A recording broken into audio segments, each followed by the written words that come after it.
Hey, yo, it's me, Pops Van Marmalade, and you're watching the Comics-Related Madness Network.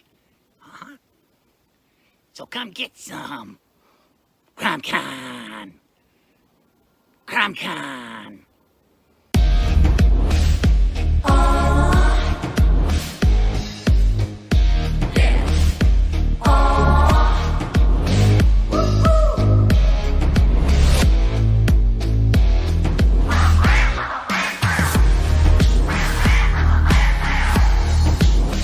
Your favorite podcast, it's Critical Blast. Hi, this is Tim TK, host of That Silverline Show on Tuesday. Join us at 11 p.m. Eastern, 8 p.m. Pacific every Tuesday night as we discuss pop culture and the joys of making comics. And I'm Scott Wakefield, host of Silverline's Wednesday Wham, where we talk about comic books and all kinds of great storytelling, sometimes with incredible guests. And we want you to join us Wednesday nights from 8 to 9 p.m. Eastern. We'll see you there. I'm Roland Mann, and I host Silverline's Silver Sunday. Join me every Sunday at 8 p.m. Eastern as we make mine Silverline.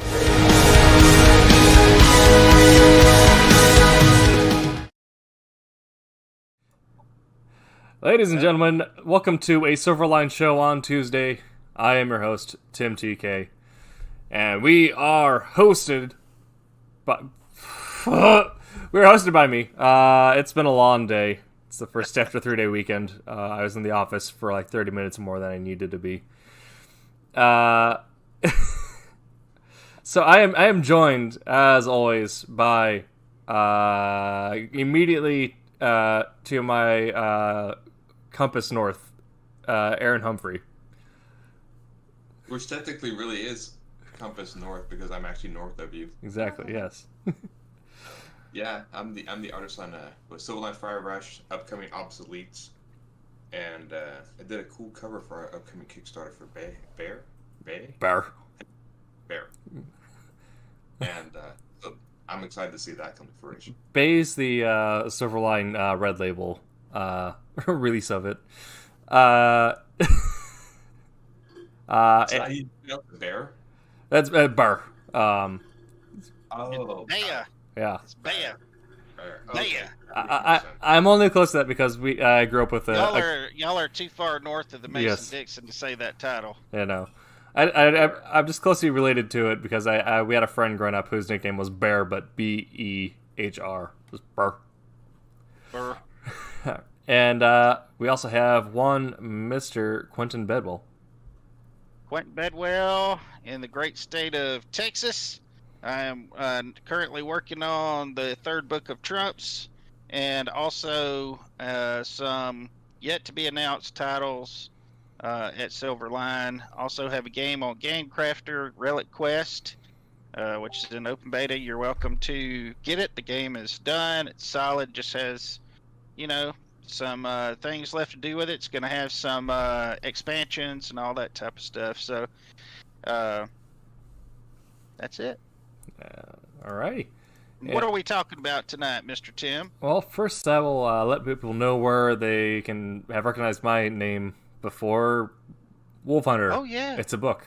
Coming up later this year. And other than that, associate editor at Silverline and manager of the blog. And tonight we will be talking about patriotic heroes, as is, I guess, the mood with the holiday this last weekend. And, of course, because we love our international family, we'll include all of the flagged captains across many a nation. And we will then step into our second hour talking a little bit about the craft of comic making, talking about tempo, pacing, finding your speed, and all that.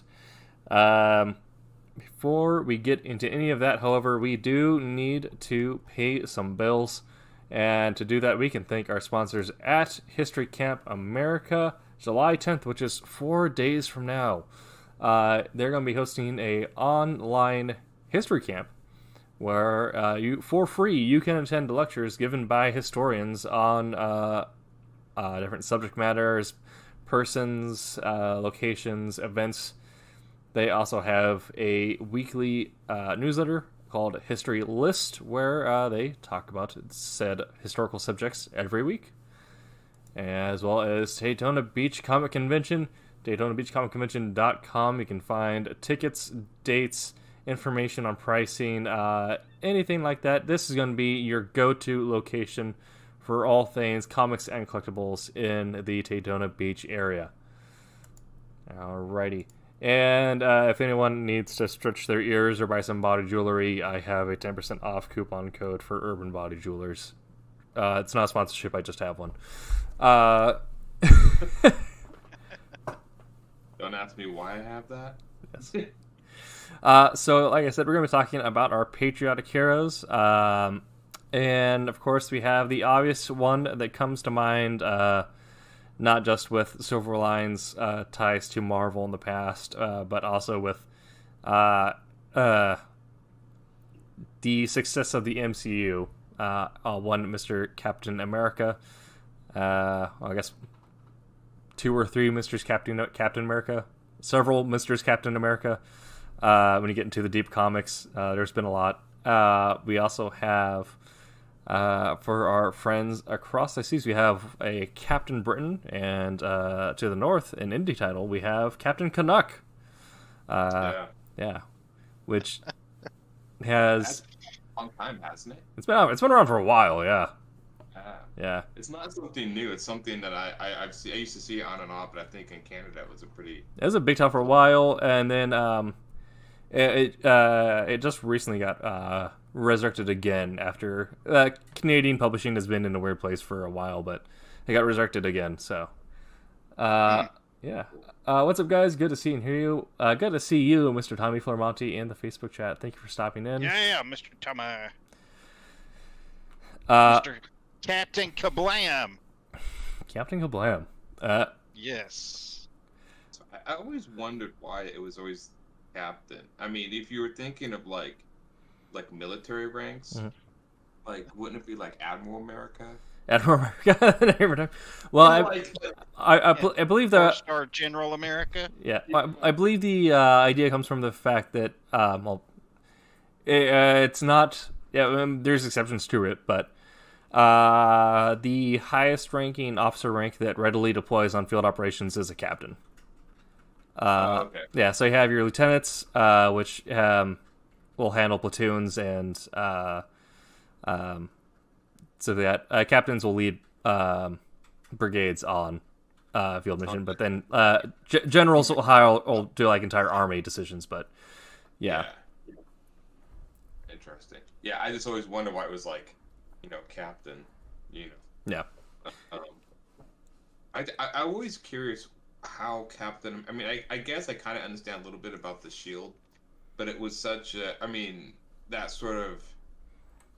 It was such a weird weapon that's the only thing he had, and I always thought like, what the thought process went into that, like, shield and gun, or because he was in World War II, so he used a gun. Yeah, I think that kind of made sense because he could block the bullets. Yeah, I think the I of course I wasn't there in the room, but I think the idea coming with him being pretty much being made as like anti-Nazi propaganda was they didn't want to stoop him down to the level of the Nazis, the bad guys. So like, well, we'll give him a defensive weapon, but he's just so good that he can beat people with it. That's right. That's what I kind of figured. That sort of, but like with winning freedom sort of thing. Yeah, because it was weird. He was never able to throw the shield till it became round. And he was able to throw it like a frisbee. Yeah. I would love to see him just like impale someone though with the triangle tipped shield, just launch a guy into a wall. Yeah. Yeah. Because they did that. Stick the shield in somebody's forehead. Yep. Stick. They did that in was it the first Lord of the Rings movie? He threw his shield and stuff. Like I wonder if he ever. I mean, I'm sure he never did that in the comic, but I'm sure he could. Yeah. Something like. It's funny because later on, I mean, when he originally started, I don't think he had a gun. And later on, he got a gun for a little bit, but then they decided to not again.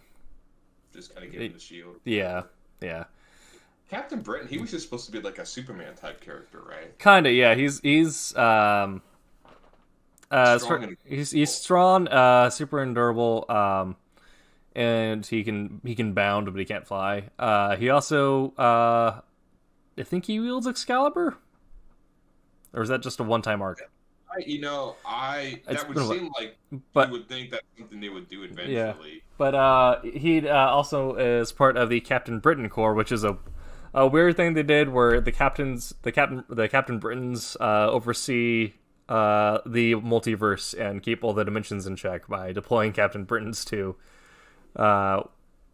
dimensions in trouble or whatever. So you got a bit of that in Into the Spider-Verse, where the different Spider-Mans had to rely on the Captain Britain Corps for getting around.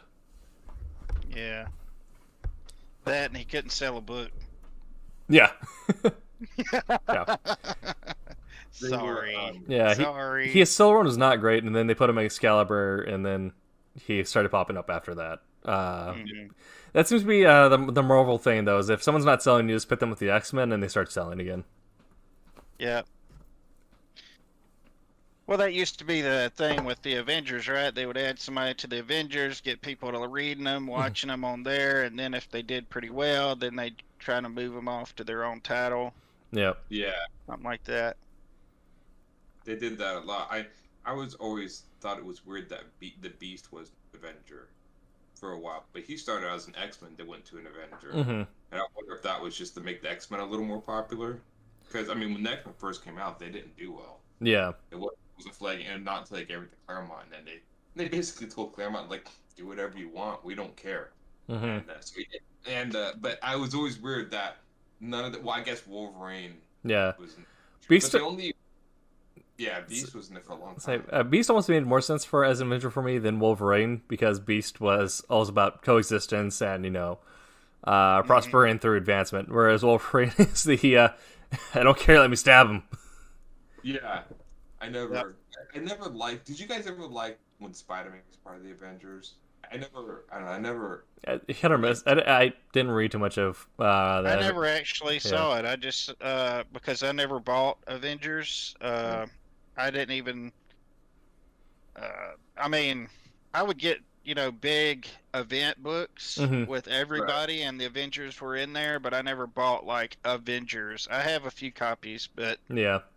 Well after the fact, and their incomplete runs. I think my favorite Avengers, and this is why I kind of fell in love with Captain America, bringing it back to patriotism, was the Ultimate storyline by Mark Miller. Yeah. That was Yeah, that's when I actually first really discovered, hey, this is pretty neat. The Avengers. Yeah. And I went back and read George Perez's run after that. I really liked that one. Yes. Yeah. But yeah, that was my first kind of introduction. Because the Avengers, I mean, I think at the time I was doing the West Coast Avengers was like Hawkeye. I don't know. I was more in the X-Men, and so I thought Mark Miller, and that's them holding Mark Miller back until he took off with Wanted and everything else. But I did like the way he wrote Captain America. It's this sort of like no nonsense military, which I always saw him as. Yeah. And so that was what I read, like, where he's, I know the scene where he's like, they got the Hulk and Bruce Banner, and he like kicks Bruce Banner in the face or whatever, even though he's defeated, just because it's, to teach him a lesson or whatever. That was always my Captain America. It was one where I always thought he was such a weird, I've always been attracted to very weird, unique looking heroes like Captain America, Ghost Rider. Yeah. Something like I've never seen anything like this. This looks. Superman, it's okay. Be typical superhero, but Captain America had a shield, and the Ultimates really kind of cemented my like for that character. And I don't know. I mean, you can see the Marvel movies have the Avengers template is really heavily influenced by those Ultimate run. Yes, yeah. They just took more the hardcore. Yep. Yeah. So are you speaking of unique looks though on Captain America? So are you a fan of the wings just sort of being decals, or the actual tiny little dove wings? I never, I liked them as. I remember when every time I draw pictures, I kind of liked the wings. I thought they were kind of a weird accent. Yeah. It was always weird that the Submariner had the same things on his ankles, but then I never got into though. That's what I was gonna say. I never got into the wings on his head. Although I really liked his design, all except for that. You know, just kind of one of those things that, yeah, I'll take it. You know, but I always liked Namor. Yeah. Yeah. But you know, the wings on the ankles. There's just, you know, with me when I look at these characters, you know, and especially drawing them, you know, everything is I can make everything cool all the way down to the wings, and then it's just. I Yeah. don't know. He becomes a tooth fairy when I get down to the Yeah. ankles. There That's was one you kind of bend around the head, but I have to admit, I think I do like the painted. yeah. Do they even have the wings on his helmet in the new movies, or did they get rid of that altogether? I No, believe, they don't have them in the movies. Yeah, they no- just they have decals. yeah. There's Kind of. it looks kind of like and more, it looks more like it's kind of like a plating over his temple. Yeah. Yeah. Yeah, something like that. Yeah. 'Cause I remember they kind of, and you know they had the American flag or whatever. Mhm. So my question, since you like, you know, asked if you like the wings, did you guys like it better when he had the chainmail, or not? Well, you know, this is a funny thing. I could never figure out what that was. And I just kind of mentally went with its scale mail. Yeah. But Yeah, I he thought- didn't always have it, and it didn't look like scale mail. hmm So I just figured, you know, whatever. I don't really know what's going on here, but you know, You guys like? I guess it still looks cool. It gives it texture. Yeah, it's an interesting Yeah. design, but it kind of got too muddied, just in terms of like what the deal's on. But then also from like as a writer, from a practical standpoint, like, I mean, I give dudes like, it's like, hey, give this guy like 50-foot pauldrons, but you know, scale mail, there's a reason it hasn't been used for like 100 years before World War One. So Yeah. when you have someone who is a no-nonsense military man, you're like, I'm just gonna put on this thing from the Dark Ages. It always seems Right. to be super tough. That was like, I remember when was the New 52, they gave Superman like armor. Yeah. And but it was like the chainmail. I always took it that they were trying to push him more like he's a heroic and like Yeah. character with the shield and the chainmail. Mm-hmm. But it was weird because he only had the chainmail up here. But Yeah. then they made his boots. I mean, the boots, the classic knight boots that come up and fold over. So they almost had this sort of weird American knight Yeah. thing. That's what I kind of took it as. You know, I never looked at it that way, but now that you say it, That's because the boots and the gloves. totally works. Yeah. It was like kind of a suit of armor they were going for. And that kind of works. I mean, I've seen some really cool pictures that people have done with the chainmail that I think looks really cool. Mhm. I mean, because it looks different. But I think drawing it in like panel to panel, yeah, that would be annoying. Yeah. Well, not only that, but it just, to me, whenever they draw out each one, I've seen some people do it and it looks okay.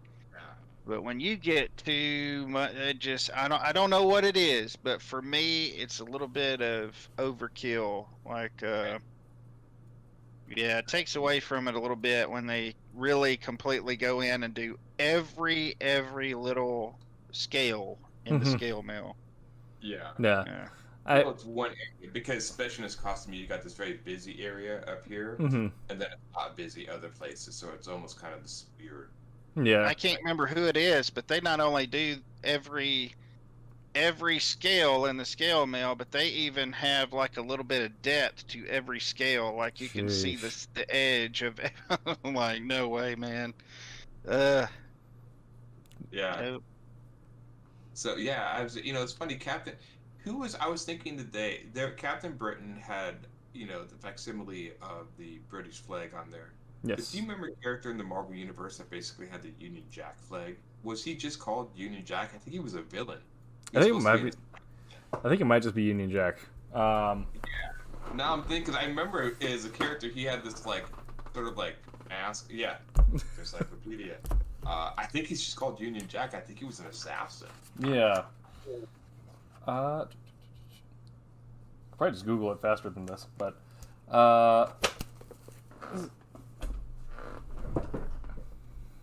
Did he have predominantly white? No, he was. Yeah, now I'm just gonna look him up. yeah. He was Yes, called- Union Jack. He just had the flag on his chest. Yeah, and he yeah. had like a knife like a sort of knife and a gun, and I think he was either supposed to be an assassin or a mercenary or something. I think he was supposed to be a bad guy. If I'm It's not mistaken. 3 fictional superheroes appearing in the comics. So he's been 3 people.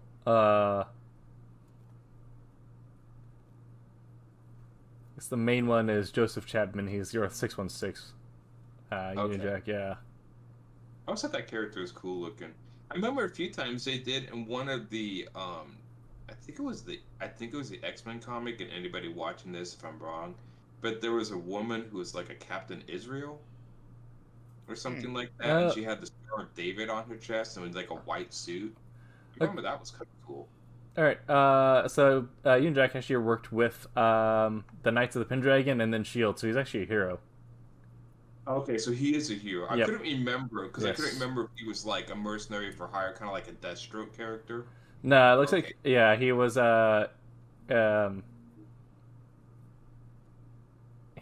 he was one of the heroes that Cap picked up during his mid-career travels, and so he worked with Shield during the weird Arabian Night run, and then he also did stuff during the Skrull invasion. What do you okay? Just because of some odd reason, what is the history of the Union Jack flag? Do you guys know? Is that supposed to be sort of like an equivalent version of a rebel flag? Well, if he was here, he would probably be able to tell you. Yes. But Ooh, Roland? And it's the flag of, what is it? Wales, it's Wales, England, and Scotland. Scotland, yeah, I believe. Because when they formed the English Commonwealth, those are the big 2 players, and then they use that to signify all of the British Empire, while each country in the empire maintained its individual flag. And it's under a cross. Yep. So it's Okay. Yeah. Yeah, 'cause I knew there was something. I knew the Union Jack had a sort of, it was a negative connotation or historical word or something considered like they don't really. It's yeah, they don't really use it too much because of the strong imperialist overtones with the rest of the world being like, hey, we don't belong to that anymore. Yeah, that's what I remember. I remember it's a flag that's not looked on fondly. It had a really cool design though. Yeah. I remember in the Union Jack. I mean, it just looked cool on him. Yeah. He had like the black or blue costume with the Yeah. Union. It got stopped. It got dropped from use after World War II. Was that what it was? Okay. Being the Empire broke apart essentially, and so he still have the English Commonwealth. So they used Union Jack at the Commonwealth Games, but because they don't have the same defensive alliance, it's not really used in much parlance. Okay. Yeah. Interesting. Yeah. Yeah, I knew there was some sort of historical significance on there. Mm-hmm. So I just didn't know what it was. I just thought it was a cool. Of course, me. I remember when I was a kid, I used to like choose my favorite football team, whoever had the coolest looking helmets, Yep. because I didn't know. Yes. So we started with the captains. What other captains are there? There's Captain Britain. There's Captain America. What is the Russian guy? Oh, it's who was it? Reds. Wasn't there a guy called the Red Tornado? It's a DC, but there's another Yeah. guy. He's actually going to be in the In the Black Widow movie. Red Guardian. Yeah, he's yeah. He started out as kind of a villain just because Cold War comics, the Russians are always the bad guys, but they've now kind of teamed him up. So Red Guardian and the Avengers work a lot together because he leads sort of like the Russian side of the Avengers. So it's him, Black Widow, a couple others. He was also in Another captain. There was. I mean, you had. I guess he was kind of a patriotic at the Who was the Japanese? Was it Sunfire? He was part of the X-Men. Sunfire. He would fight with the X-Men sometimes. He had a very unique. Yeah. It's on fire. Oh yeah. He had the they had the The Japanese flag on him. yes. It was red with the white stripes that kind of signify the sunrise. Mm-hmm. Yeah. So I think he was kind of a patriotic hero. He was, yeah, and He's also a really cool take on a hero. 'Cause his main focus is being like a history teacher. He's like, yeah, it's like a hero on the side, but my main focus is the kids. Totally cool. That's right. I remember the X-Men, and there was and I'm not remembering. There was a woman Until it's test time, and then it's grading papers. That better be his super ability, because I was a teacher, and that would be kind of hard. Yeah. But yeah, the main big Russian bad guy now is Omega Red, the mutant with the tentacles coming out of his hands. Yep. It's like a $40 Marvel Legends figure right there. Yeah.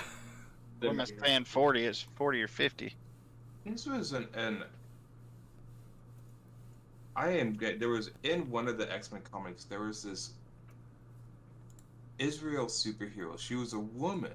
She had like this cape that was almost made of fur. She was really cool. It was a really cool design. And I remember she wasn't in. Is that her?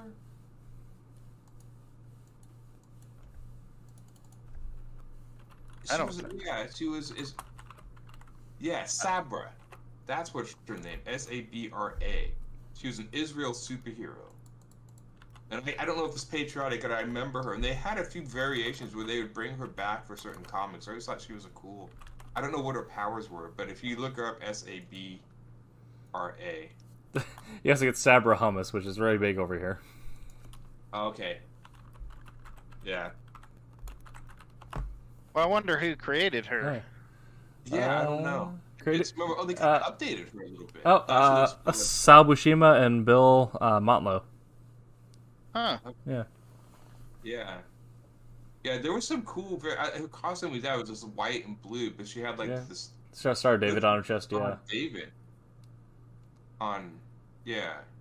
I have never seen this character. I'm gonna have to go into my encyclopedia or Google. Yeah, every once in a while there was an X-Men comic.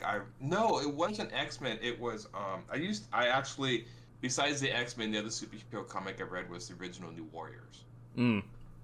And I think she came with one of the adventures in there. She was in one of the New Warriors comics. That's where I saw her. And so, but I remember her just being kind of a cool looking character. I've always been attracted to character costumes that have very stark colors, like the blue and white. Yeah. Or like Miss Marvel, the one, the African American one had the white and black. Like just very that stark contrast. I always thought they were very cool. Her name is like Monica. Monica Rambeau? Rambeau. Yeah. Yeah. She was always my favorite Captain Marvel, just because I thought she looked cool. Wasn't it like her powers like light based? Like she could turn into like a full ton of light and something. Yeah, Yes. She's making her way into the MCU. And her daughter is Photon, so yeah. And we got that in WandaVision.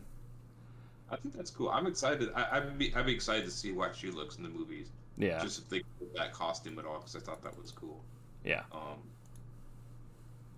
But yeah, I'm trying to think of any other patriotic superheroes. Like I'm even trying to think of like Captain Canuck.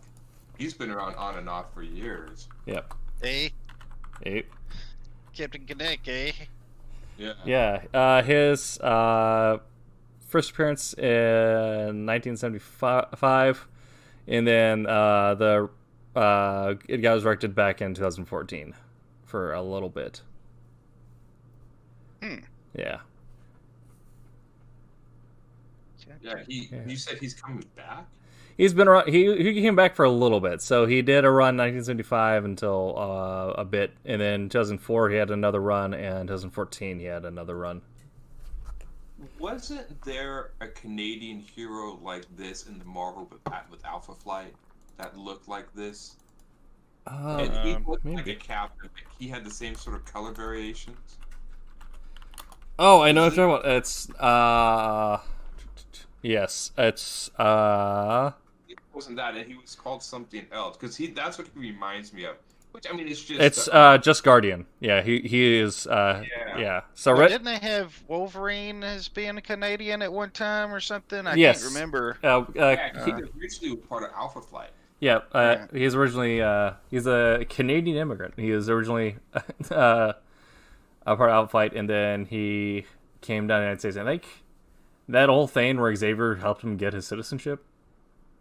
Yeah. I just remember being super confused when I saw the Super Friends, or not the Super Friends, Spider-Man and his amazing friends, Iceman and Firestar, and they had the X-Men on there, and they were kind of using it to try to get the X-Men way back in that day. Yeah. They're Yeah. on show, but he was on there and he was so cool, but I was really confused because he had like this really deep accent, like he was from Britain. Oh, I don't know if anybody's seen this episode, but they were fighting the Juggernaut, and he sounded like he was British. They also did the same thing when they tried to launch the X-Men cartoon. There was a pilot cartoon they did called the Pride of Kitty. Kitty Pride joins it, and you can find it. It's really well done. I mean, the cartoon was like just as far as the animation was like super really cool, and it was like the classic X-Men. But in that, everybody said it's like, yeah, but Wolverine has this really weird Australian accent. yep. Yeah, that's it. It may have Yeah. been. It's been years because it was like a Saturday morning. You know, these kids nowadays are so spoiled. I had to wait till Saturday, you know, to see cartoons. They get to see them all the time. 24 Get hours. off my lawn! I sound like an old guy, but for real. Yeah. So yeah, I remember. Yeah, because they did have the Guardian, who was like an output. I'm always surprised that out of all the superhero teams, like I've always been surprised the Marvel Cinematic Universe hasn't brought an Alpha Flight. I Yeah. always thought they would. You mean I don't know. It's that they were. I mean I don't even know if they're still around. But yeah, They I remember are. reading that the guy who created Wolverine created him as a joke. It was supposed to be like somebody challenged him to make like, I want you to make like a really popular Canadian superhero, and so he made up the Wolverine character as a sort of, and it just kind of took off. But it was like supposed to be sort of like a challenge that he made that, and apparently they said the claws were never supposed to be in his hands. They were originally created to be part of a costume that he could just take on and off. And then it was like later on when they started thinking of his powers, they thought, wouldn't it be kind of cool and a little horrific if they came out of his hands and stuff. It was kind of interesting reading the history of that character, how they made it. I wonder how yeah. much they thought through his healing factor, because man, It gets intense. yeah, yeah. Well, it's intense now for sure, but Yeah, the original healing factor when I read Claremont's, it was never as powerful as it is now. I mean, I remember, and he did explain it in one scene. It was like the Fall of the Mutants, and like Wolverine was like in a building healing from a gunshot wound, and he said in there like it takes me about an hour to heal from. you know what? I think I remember this. Yeah. And I remember him saying something like something that would make anybody else be pushing up daisies would take him a few days or something, a few weeks. I can't remember. Now they made it that it's almost instantaneous. Yeah, now it's like It's supposed to he be can that. walk through fire and Right. yeah. Like when they had the one where they like killed him and like he grew back from one cell. I think one of the X-Men. Or I was- when Magneto crushed his skeleton. Yeah.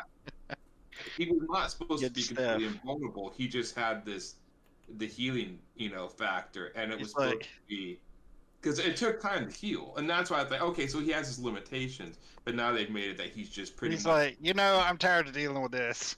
Crush. Yeah. Because they were talking about like I think they even I mean that was one thing I thought was kind of cool about the Logan movie was that they actually showed in the movie that he after so many years of extending those claws he's developed scar tissue Yeah. around that area, which I thought was a really cool idea. So if he did this even with this healing factor, get rehealing over and over again, we develop some sort of scar tissue.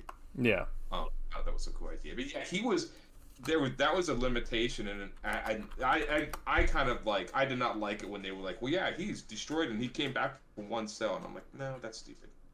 Because I mean, he was supposed to be. I remember in the comics it said the only way you can technically really kill him was to break his neck, if you could actually break the adamantium, or the spine.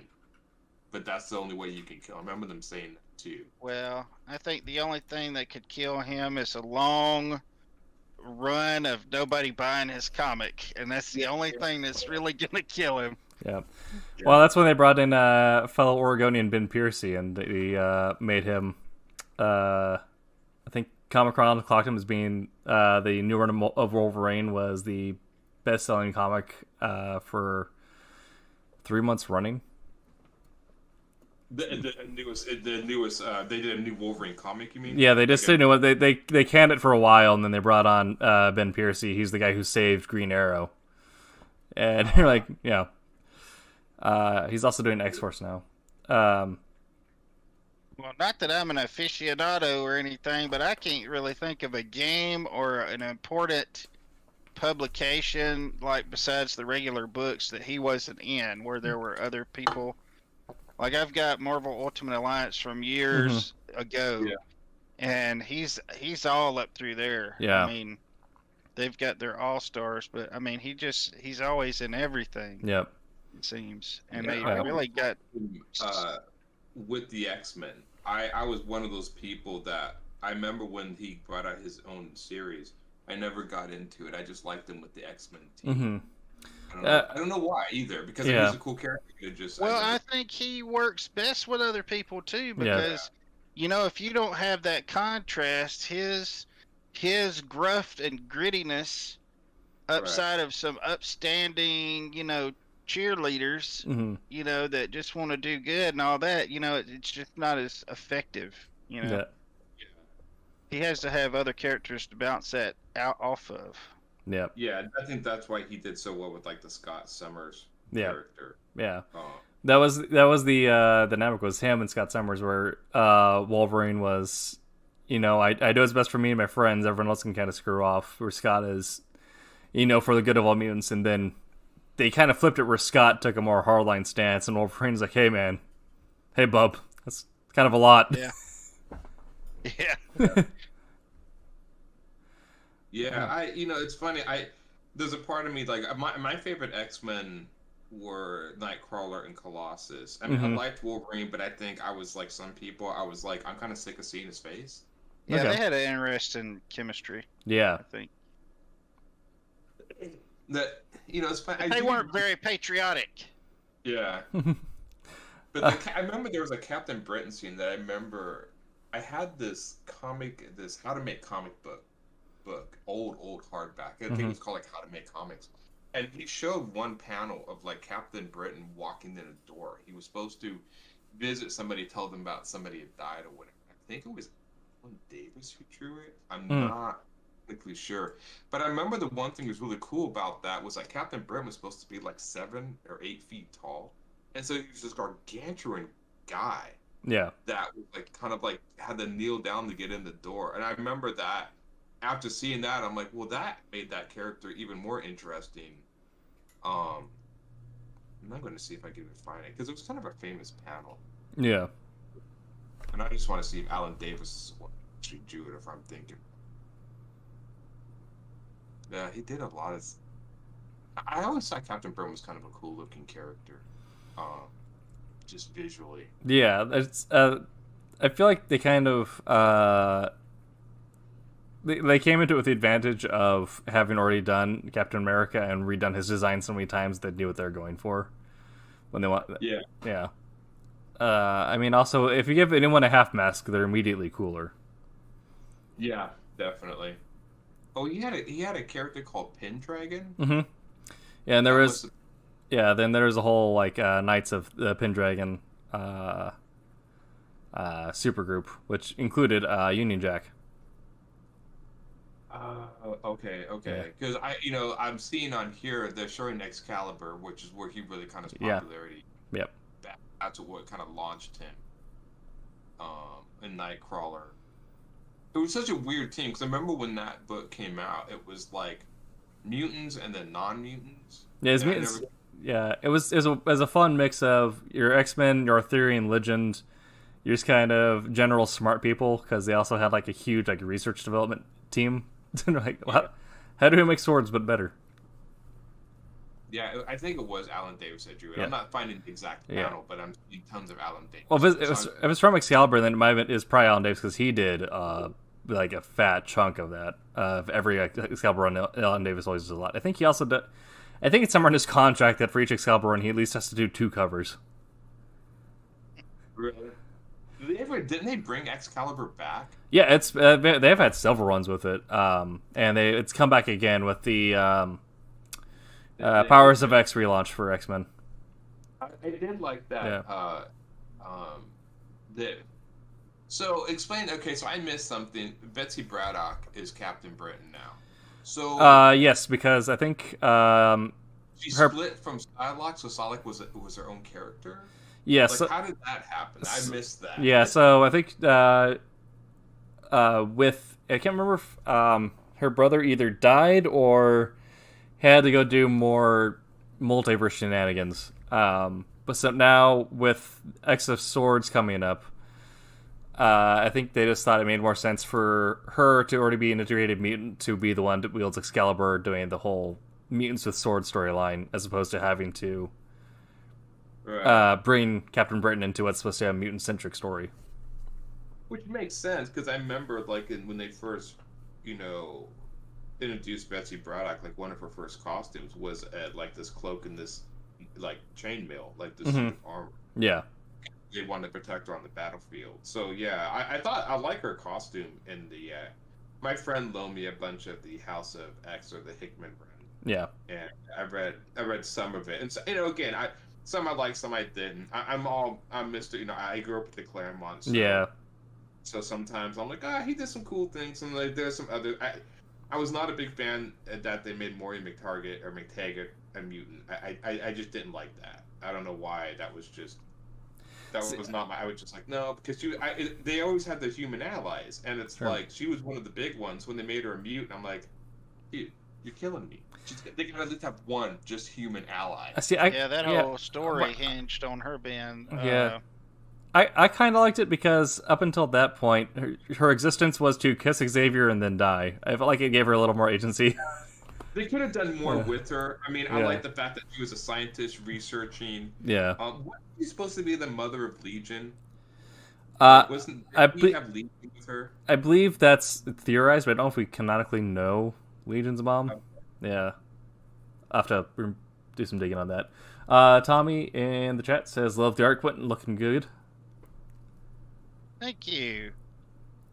Yeah, this has been last few pages been pretty heavy because of all the armies and destruction and so blowing up stuff. Yeah, blowing up a city here. If why would you go and do something like that? That's dumb. Yeah. Well, there's some aggravated people, Yeah. They're all meeting in the square here. Look, they're like, we won't lower taxes. And this guy that you have over us, we just, anyway, I won't get into all that. But anyway, they're all upset. And then they're like, we're going to start blowing stuff up if you don't meet our demands. And then boom. I just like the fact that your one of your hands is giving the peace sign. Yeah. That's hilarious. And then I see the metal horns. That's proper. Is the thumb. Yep. Do we have a shotgun there anymore? Thumbs up back there. That's pretty good. And Antifa flag. Hey. But That's cool. Yeah, it's going down. It's starting to really go off right here. And this is the 4th issue, or the 3rd one. 3rd, yeah. 3rd, that's right. Pete got the good one. Way go, Pete. You got all the really big, intense battles and destruction and all that. I'm just kind of seeing the first parts of it and doing the first parts of it. But he's like doing all the really, really intense fight scenes, battle scenes. So Hats off to you, Pete. Would any of you guys like to write a patriotic hero? I mean, do you have any stories for like making your own or wanting to write one? I'm not as like a forefront. Willard is just kind of, and Wolfhorn he's British, but the Britishisms and just being very British is more of like a backdrop. I like the idea of like, having that conviction as a character motivation, but not necessarily as being so centric that they throw it on their chest. Yeah, I mean, again, somebody was reviewing some new Captain America comic, and he was like disillusioned about being Captain America, and I was like, you guys have got to start developing some other storylines than Captain America being disillusioned. I mean, that's just done. Yes.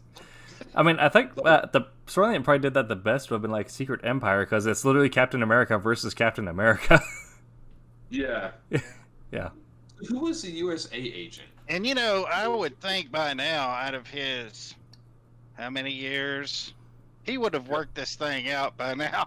I mean, He would have. you know, I mean, I think he would have came to terms with it or quit by now. Yeah. That's just me. I don't know. Yeah. U.S. agent was John Walker. When Cap died, he was their attempt to essentially create a new Cap, but with and it went about as well as you can imagine. Where then actually the two should have a pretty good job with it. Where it was, I think it was actually Bucky who then essentially like took the shield back. He's like, no, you're bad. Give me the shield back. I'll become Captain America now. And then Bucky was Cap, and then Falcon became Cap together, and then Cap came back, and he had the era of 3 Caps, which was actually a lot of fun because you just had 3 Captain Americas doing stuff. And then I think that's also when they introduced Free Spirit and Jack Flag, so you had 5 people clad in the red, white, and blue, just doing stuff all in the same like issue. Yep. Yeah, I think aren't they kind of trying to redo Then they made him Hydra. Yeah, that was yeah. So that was Secret Empire, where they did the Real Cap, Not Cap storyline, where he had Real Cap being like, "Hey, you're me, but you're all the bad parts of me, like, and I'm what America really is," and Bad Cap's like, "No, I'm what America could be," and Tony is a robot. Yep. I don't know. I strange enough, I do have a really weird Captain America story in my head, but I don't know if it's something that Marvel would never do, and not that I would ever. They'll probably do it, Aaron. They'll probably do it. Not this one, because I actually. I wonder sometimes about their, some of their creative teams. Like, dude, what are you thinking? But basically, and I thought this story years ago because I don't know why this even image came in, but it was an image of Captain America fighting some villain, and like some kids start watching the battle because it's Captain America, and like he throws the shield and like either the villain deflects it, or I don't think so. I think Captain America throws it and hits it wrong where it actually goes and like actually decapitates one of the kids. The shield does. And I wanted to write about the court case of like his responsibility of like manslaughter and so I don't even know if it even connects with Captain America per se. It was just the idea of like if a superhero screwed up, it's like oh my god, Yeah. And I don't even know, but just the horrification that did he mean to do it or not? Mm-hmm.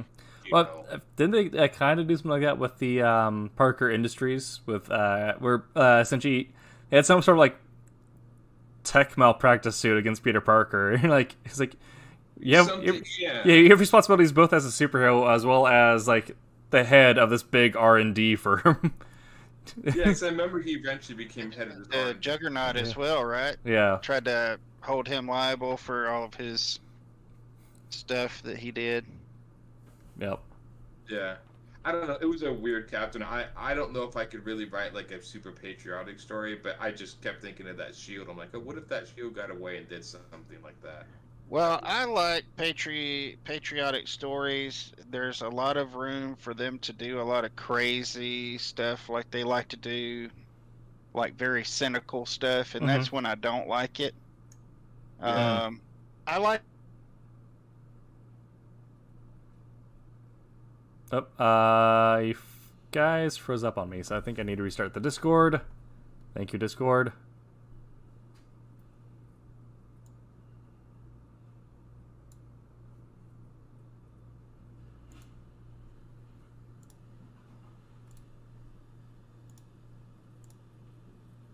That'll teach us. I think we lost our host. I the funny thing is, I'm going to ask is I just assume this has been done. I just haven't read it. But have they ever done a story Captain America time travels to the Revolutionary War or anything? I don't It know. seems like that would be a no-brainer. Like actually go through American history. Well, I don't know anything hardly aside from Justice League. I'm very deficient in my DC knowledge. If it's what patriotic heroes are there in DC? Yeah, I think the equivalent. I literally think the equivalent of Captain America in DC is Superman. Superman. Yeah. Truth, justice, and That's the what I American way. I mean, I mean, even his, You mean what, the True old Justice- Superman? Yeah. True Justice in the American Way was like his sort of thing. So it was almost a patriotic hero without wearing the flag on your chest. Because I'm trying to think of any other country type hero or whatever, and I can't think of any. The only other one is, strangely enough, Wonder Woman's the one that actually wears the Yeah. American flag on her old costume, but she's not connected to America in any way. She's an ambassador. She's technically Greek. Yeah. Yeah. That was always kind of like, and they've toned that a lot in the new costume. Mhm. And when I read George Perez's run of Wonder Woman, he had actually a pretty interesting way of explaining why she had that costume. Mm-hmm. I'm like, okay, that's kind of, it was like an American female pilot crash landed on the island, and they were trying to, like, the Amazons were on the island to stop these like creatures getting out from Hades, or like this under that this huge door is locked, and one of the Hecatishears, I think is the name, the 100-handed beast, was getting out, and the Amazons are trying to stop it, and the lady crash landed on the island. Just happened during that battle, and she helped the Amazons secure that creature. And it was like the Amazons were so taken aback at her like selflessness that this stranger would help them at that they tore off the American flag off her military uniform and used that to make the Wonder Woman costume in honor of this great warrior. And I'm like, okay, I can kind of see this sort of weird roundabout way he did that. Okay. And yeah. no, Tommy, the hurricane did not hit. We just had a weird hiccup in the connection. Really? So now we're off the air? We were for like a hot second, but we're still good. Yep. Well, that means they missed the whole part. That whole part. If you become a Patreon member, though, you will have that footage available to you. Have that footage back. We get that all purpose Yep. for our Patreon members. Well, I don't know of any besides Superman and the DC, but I'm just, I always highlighted DC, like whatever highlight title that they were doing, aside from the death of Superman. Mhm. So I don't really, I don't really Yeah. know of any besides I mean, Superman. even Superman, I feel like the most like country specific he got. I would even say it was maybe Superman Red Sun, where he actually wore the like the Soviet flag as part of his uniform with in the storyline where he crashed in Moscow instead of in Kansas. Yeah. Yeah. I have not seen that story, but I have seen a lot of the stuff around it, and I've also seen the figure. The figure looks really awesome. Yeah, it's a good time. It's fun. All right, well, it is about the midway point, so we Wait. What? Oh. Sorry, Tim. In all the Marvel superhero talk, we forgot about the most important and the most patriotic of all of the comic heroes in comic history. Anybody know? G.I. Joe. Oh yeah. G.I. Joe, Sergeant Rock. Yeah. Man, those are awesome. Yeah. Yeah. G.I. Joe just won't die. That well not. Primarily created by Marvel. They created a lot of those characters. Yeah. Yep. Hasbro went to Marvel, said, "Hey, we got these toys. We need some stories." Yeah. And boom. And it Uh, has not stopped. Yes, here we are. Just like Turtles, Ninja Turtles. Yep. They come up, they reboot them about every, 5 years, 6 years? Yep. Yeah. Joe Turtles, Transformers is also in that same boat. I'm just glad they're going a little bit more, anyway, I just had to mention them because Yeah. when I was a kid, G.I. Joe was the thing. Yeah. G.I. Joe. And even now, now that they went into the 6-inch figures, I've been collecting some of those when I can get them. But also, there is a guy, he is an independent guy who worked for Hasbro. Maybe y'all have heard of him. His name is Bobby Valla.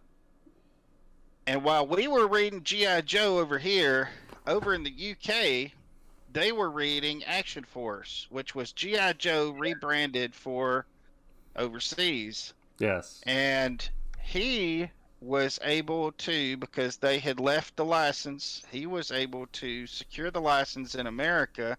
So he has his own figure line coming out right now. You can pre-order them, called Action Force Valaverse. So he's got some. Of course, he couldn't take any of the copyrighted or trademark characters that they did, like Baron Iron Blood and all those others, but he has his own characters. So he's got his own comic going. He's like on issue number 6. So yeah, I remember seeing a video on that guy. I can't remember where I saw the video where he was showing some of the figures are awesome. preliminary figures. He had just like put something together. They weren't painted, but some of Well, them like were really amazing. these figures, and let me grab one here. If you notice on the Red Hulk here, you notice he's got, you know what? I picked one. He's not a good one, but you see how they've got pins? I don't know Yeah. if you can see. His is all pinless, and most of the time they have pins right here, but on the bigger characters they don't. Let me see if I can see one that does. Yeah, here we go. Crossbones. Oh, See how they yeah. have pins? His don't have pins. Huh. He is really taking the taking it to the next level. He's doing a lot of stuff with his that. Whoa, the camera gonna focus now? Yeah. But anyway, I had to throw that out there because G.I. Joe's like G.I. Joe led me to Secret Wars, and then from Secret Wars, Heroes. Yep. So had to throw them out there. Patriot as it gets. There we go. Oh. I got first introduced through X-Force, so I always kind of like the idea of heroes more as mercenaries, like, or even Solid Snake and Metal Gear Solid. Yes. the idea of Yes. the idea of justice without necessarily being loyalty and one power. So I don't know, but I mean, to each their own, and that's what makes comics great. If you I want, would have to say though, G.I. Joe wouldn't have ever been what it was without Cobra. no, yeah, No, it won't. No. That was everybody liked Cobra because all the Cobra stuff was the coolest stuff. that's the Yeah, they had the best. If you're a bad guy by default, you look cool. And then if you're in a cartoon, you get voiced by some Don Johnson. John Johnson's or- interesting takes. Yeah. Cobra Commander. All right. So we're going to cut to our second hour. We're going to hit our sponsors: History Camp America, July 10th, 2021, and History List, as well as Daytona Beach Comic Convention, DaytonaBeachComicConvention.com. And the second bit, we're going to be talking a bit more about the craft of making comics. This week, we are talking about tempo, pacing, the speed at which we create, how we figure out what works best for us, going too fast, going too slow. It's kind of wherever our conversation leads, as this is the Diatribe Show. I know for me personally, I have found a balance between... I burned out myself super hard when I first got into writing. Just nonstop in the back of a coffee shop cranking out manuscripts for, an additional 20 hours a week on top of working. Bounced it out a little better. Still have my marathons when I can get them though, but not every day in a week. But still try to find a solid pace of, if I'm getting scripts done, try to get a script done like in a week and a half. So I'll can open up if anyone has an idea of generally how fast you work or how you came to find what speed works best for you. I can say that when it comes to writing, because I also do writing is harder than drawing to me. Storyboarding, writing storyboarding, because I don't have to think about it. When I actually get to draw the pages, then I'm just basically going through and just doing the work. I pretty much work every day on my stuff, but I will say that when it comes to writing things, I slow down a little bit, because it's like, again, you're generating ideas, and you can't generate imagination on command. I mean, it's like you have to kind of like do other stuff, whatever, and so that sometimes slows me down. But I have to usually take breaks to kind of let everything kind of go in my head. But if I'm just like drawing or generating a page, that's just pretty much like just work, just moving the pencil. So well, I try to work as fast as I can, but I couldn't really tell you how fast or slow. I try to do what I can, and it has to, I mean, I will stay up, especially when I'm excited about something. Like I'm excited about this, I will stay up hours and hours, and I'm still trying to find that medium of how much force to put into stuff, because I just get excited, and man, I get set down here and I can't get away, Yeah. I mean, it just hours go by, and it's like, I don't even realize it. So I have to be really careful, because it literally gets into the wee hours of the morning. Yeah. And longer sometimes. So, I now for a while back, it's probably about, it's been a year now. Some of y'all know this, but I had carpal tunnel, like really bad. Yeah. And it developed over the course of about 13 years. Yeah, I remember you talking about that. I really had to pace myself, because I could only do so much at a time. Yeah. And it would kill me, and even drawing was painful. So for the last 10 years has been, trying to do a lot, but, really just being like, just really drawing myself to the point where I couldn't do anything else. And, so now that I've had the surgery, I'm able to work longer at a time. So now I'm kind of finding it, kind of finding my tempo. And so far it's just been taking, 3 nights out and just really hitting it hard and long. Whereas before it would have been a little bit every day, just a little bit, just so I could get to where I can get now in shorter periods. So yeah, I'm still figuring it out. As far as writing, I haven't really done any writing like you, Tim, or Aaron. I mean, I did some writing for my board game. I did produce a book back in 2010, and it all just flowed because I was thinking about it all the time. So by the time I would get it down on paper, I wouldn't have to. I was doing the art, so I didn't really have to worry about a lot of. Even though I taught English, I really didn't have to worry about going back and proofing it and making sure that it was grammatically superb. I mean, I would get through my first draft and second draft, but that's all I'd have to do. That was just for story and plot holes. Right. And Yeah. But grammatically, it didn't have to be pretty because I was the one doing it. So, Yeah. That's, I mean, that's also the nice thing about working with a team or with, especially in comics, is that My third draft, I do a little bit of grammatical touch up, but I got an editor for that, man. Yeah. Yeah. and also with I mean, as long as the artist can understand what I'm saying, a dialogue can be fixed at pretty much any point. So, Well, because that was the way it was, I wasn't really looking for any kind of teams, yeah, and I was doing everything by myself because I couldn't be held to.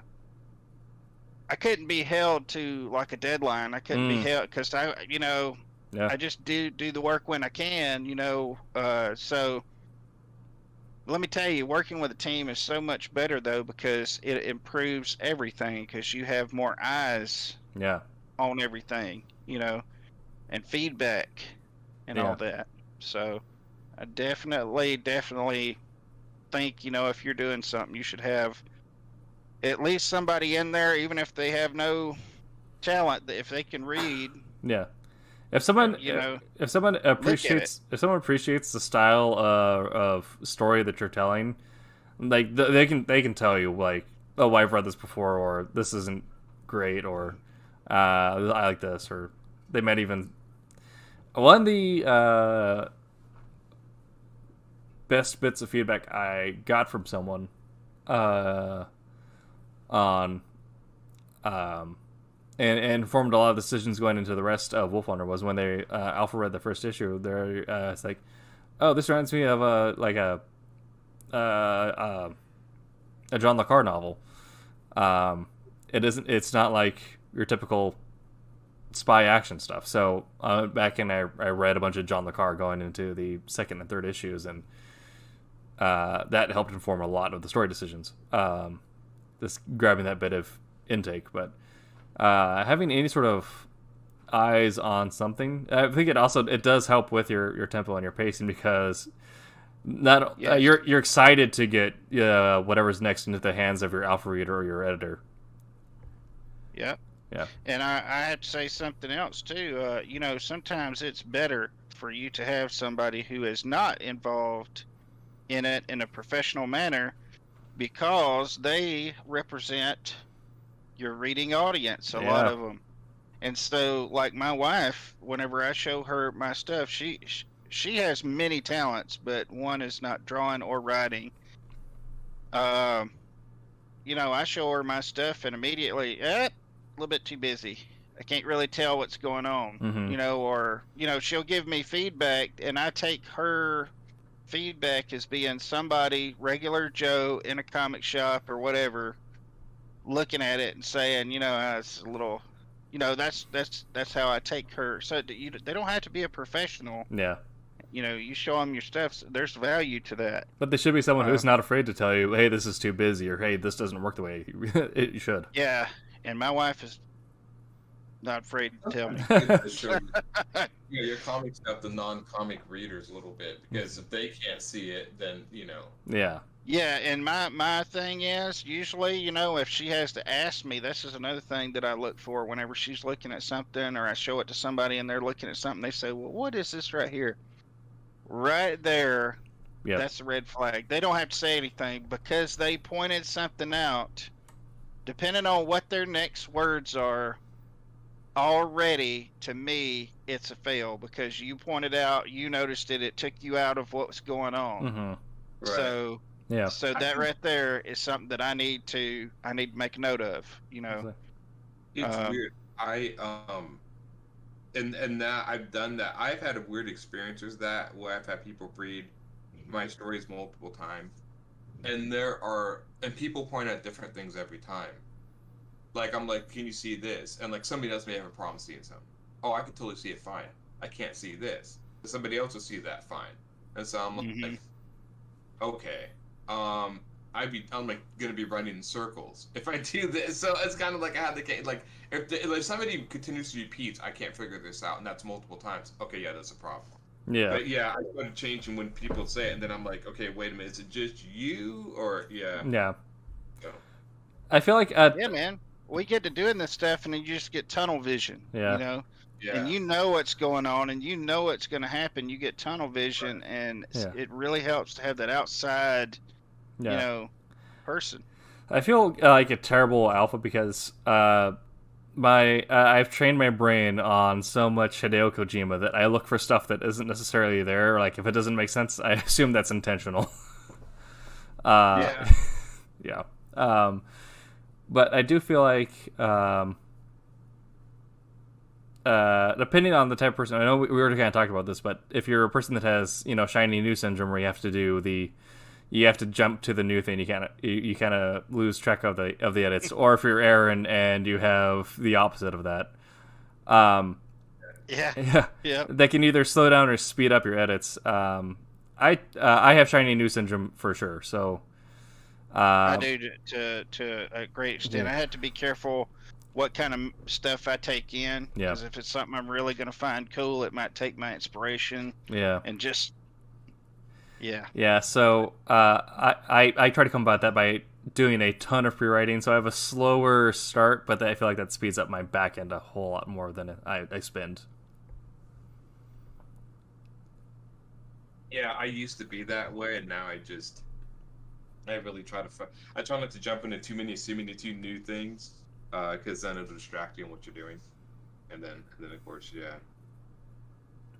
it's dangerous. I mean, you see something you like, you're gonna like, oh, I want to do that now, but it's like, yeah, but you got to finish. This is a problem most artists have: the idea of starting projects and not finishing them. Yeah. Well, mostly what I try to stay away from, or I'm careful with, is games. Mm-hmm. That's why I have not played a game in the last, it's been a while, besides Minecraft, because it's not, like engulfing. Yeah. Right. So I try to be careful, because I will so get into games if I'm around too much, and they just really suck your time away. They really do, if you let them. Yeah.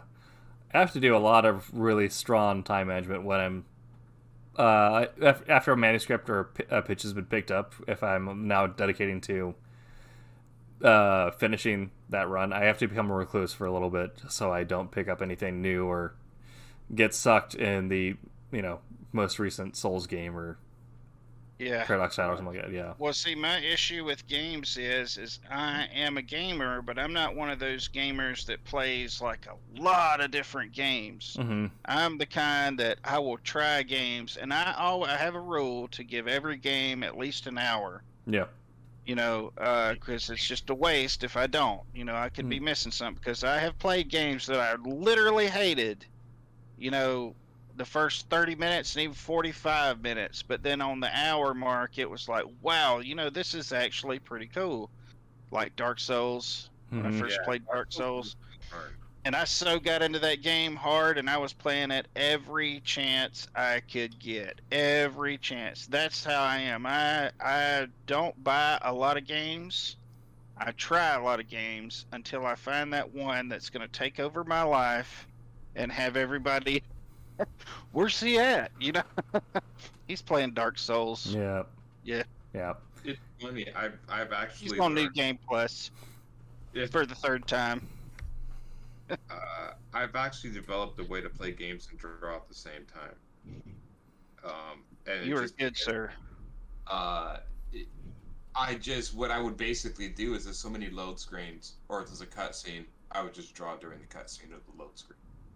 Especially when I'm playing online with my friends, because they'd be like, I do something, I do something, I'm sitting there bored, so I'm like, I'll just put my drawing stuff in front of me and just draw. I actually thumbnailed out 5 or 6 pages the last night I played games online with people. Yeah. And I've actually finished entire pages just playing video games, and I'll pause it too. Like, I'll pause the game and draw for a few minutes, and then I'll go back and play and pause and back and play. Yeah, I just use that. Man, you are one of a kind, sir. I have. Cannot do it. I'm the only one that's been able to do this. I've done something similar with. But it has to be with an MMO, like Destiny. Yes, I could probably do it with an MMO. With Destiny, we're like, we're sitting in a raid group, and really, like, someone has to go like use a bathroom, or we're waiting for someone to ready up. So I'm just sitting there, like, going through my beat sheet or whatever, adding 3x5s to my corkboard. Yeah. No, when I was playing DayZ, that would have never worked. It would have never flown. Well, DayZ is a whole lot of... You feel like you have time, but really you're just in a cold sweat looking over your shoulder. Yeah. Knowing that any second somebody could have, you in their sights the whole time, just deciding, should I take this guy out? Does he have any loot? You know, and Or you open a door to what you think is an abandoned hospital, and there's just this swarm of zombies inside of it. yeah, in Dark Souls, there is no or not much load screens. Yeah. There's not much. You just find a safe place, so you do it at a bonfire. Yeah. Because I've noticed that it's also a good visual break for me. So if I play a game for like 10 minutes or whatever, Yeah. look back at my drawing, I'm like, oh, that arm's wrong. Oh, that's Yes. not right. Yeah. It breaks my eye contact, and also just because like it'll inspire me. Games will inspire me to want to draw, so I use that in conjunction with it. Like, oh, that's cool, and then so I don't know, because I'm like, I would sit there, you know, with watch at a TV on and draw, and I notice I just take lots of breaks. And kind of sit there, and over time, because my hand and stuff is not really great, so I just take a lot of breaks. And so I'm like, well, why can't I just be doing something else with these breaks? And so I started doing that, and so far it's been going okay. They can't be, super intense games. Most of the time, I usually do it with games I've played before. That way, I don't need to watch the cutscenes. Oh, okay, yeah, I've seen this. Yep. So, but not all the time. I play online with my friends. Sometimes that doesn't always work. So, but yeah, that helps.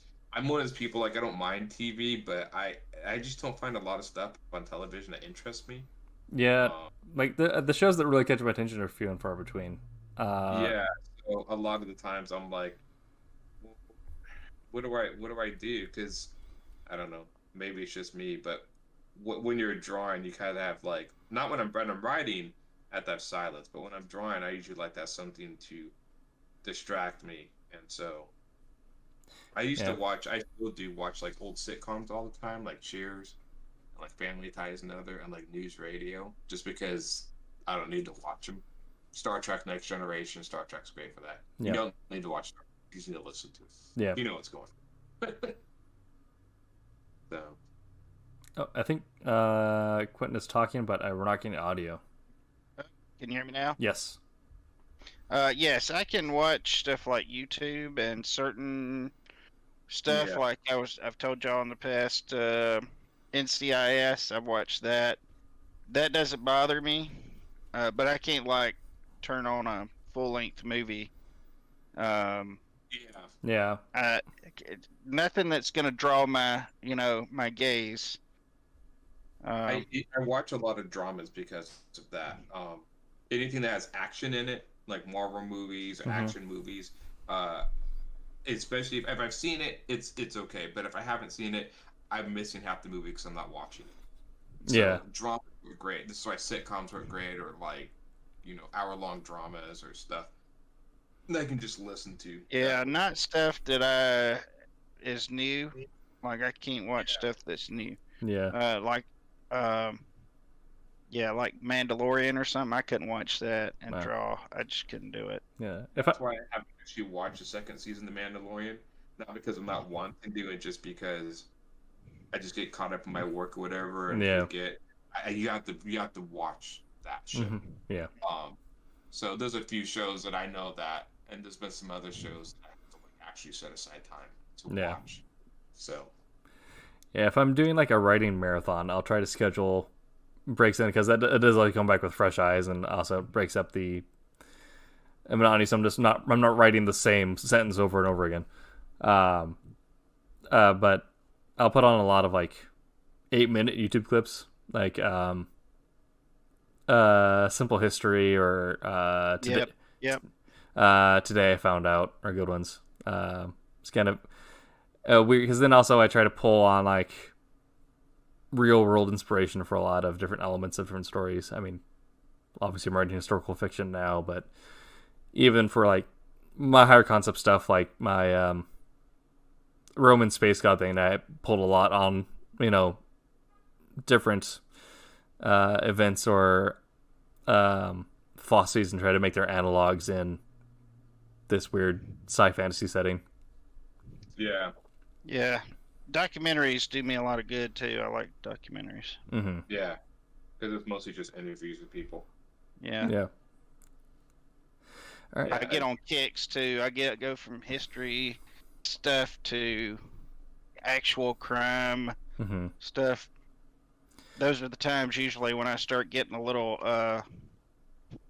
freaked out by people because they talk about people who get killed. It's like we never even knew. Yeah. He was the nicest guy in our neighborhood, and I'm like looking at everybody. Yeah. After So- that. Hey, neighbor on a barman mower. You're gonna murder me, aren't you? Yeah. I just think of the guy sitting in the room with the camera on him. Yeah, he asked to borrow that guy's mower, and he just went nuts with a hammer. That'll teach him to ask. Yeah. Yep. So, what do you guys think is probably in your processes, your fastest or your slowest part of drawing or creativity in general? Oh my gosh, layouts. That's exactly what I was gonna say. Thumbnails and layouts. Once it's done, the layouts are done, just like Quentin. Then it's just like going to town. But yeah, figuring out layouts and stuff. That is the one portion that I will actually procrastinate on. I know it's not good, but don't procrastinate long. But I have to do layouts. I'm like, I will tell you what my process is, because the way Roland writes and is he doesn't say this panel, this panel, this panel. He'll have like, this is going to be pages 10 through 14. So what I have to do is read through a couple times what he wants in those pages, and then I have to break it up into panels and pages. And usually what I do is I'll look for stopping points, and I will take that and I'll copy and paste it into like panel 1. Then I'll take another one, I'll bring it down to panel 2, and I'll go all the way to panel 15, 16, whatever. And then I will have my pages set up, and I will put, okay, I want to have 4 panels or 5 panels this page, so many panels this page, so many panels this page. And then it comes the part, okay, what shots am I going to have for this? And how are they going to fit together? See, that's that's very technical. It's not, I wouldn't even say that's artistic. It's more of a professional side. It's more of a technical side of things. It's like doing a math problem, working stuff out, pacing it. Yeah. That is what's tough for me. Yeah. Is it reading too fast? Is it reading too slow? Is there another panel you need to put in there to make it kind of sell the experience or whatever? That's stuff that I've been working on with my own personal comic, is doing scenes of panel to panel, different, slowing things down. Like I've been doing stuff when people are talking. If there's a certain point somebody's made, I will interject a panel. The person just look like they're thinking or worried. Like I'll actually draw in a pause in the conversation to sort of slow it down, because that's how people like to stop. Like, this is stopping them. Okay, let me think about this. Things of that nature. But yeah, layouts are always like the one that I procrastinate. Well, I think that's the art of the panel, the sequential work, is that's where it all is, right there. Yeah. Yep. And then you get to draw your pretty pictures after all that other stuff is done. Then you can have fun, It separates your good artists from your good comic artists. I agree. Yeah. I agree. I mean, it is not the longest, but for writing, it feels the same way. Where the longest is the pre-writing, the pre-planning. Obviously, it takes longer to actually write out 20,000 words. I write not like Roland. I do DC size scripts. I do full breakdown for panels. I think because I've heard I mean, each artist has their own preference, but I've heard stories like Quentin's where someone's just looking at like this breakdown, is like, the crap does this guy want me to do? And so I'm always a fan of the Kiss method. Keep it stupid simple. These are our panels. These are what we're working with, and then we can jazz from there, and you can give me feedback on what you think actually does not work. But I mean, pre-planning for some people can take years, but it's actually like sitting down and thinking of, all right, what is the story horror's characters? What's their spines? What's their motivations? How does it play into our central plot? Is this already forming any natural themes that it can play with? What sort of motifs can I play with? And then doing all the BFA and writing things where you're looking for your mirror images and your strong analogs or metaphor by design. Although I think the strongest metaphor is by accident. Yeah. I think it's also the curse of being a writer by trade is you overthink the act of writing. Yeah, I believe that. I put in my writing that even in this story, my story Goblins, which I'm doing, it's a lot of philosophy. Mm-hmm. And sometimes I feel I'm heavy-handed with it, but I notice a lot of people just like, don't care. Yep. Don't. So I'm like, okay, so am I overthinking? Am I putting too much into people? Just like, yeah, this stuff happened. It was cool, whatever. Yeah. I'm like, okay. I mean, that's people are very people want to read what they want to read, but I have noticed that where you can straight just like reference Kant and a thing, and people are like, oh, but big explosion. Yeah, they don't reference, like, they don't see, like, don't you see this cool, unique thing where I pulled these two elements together, think of this idea, and they're like, well, I saw the big laser gun, and so I'm like, oh, okay. Tight. Tight. It's so interesting though.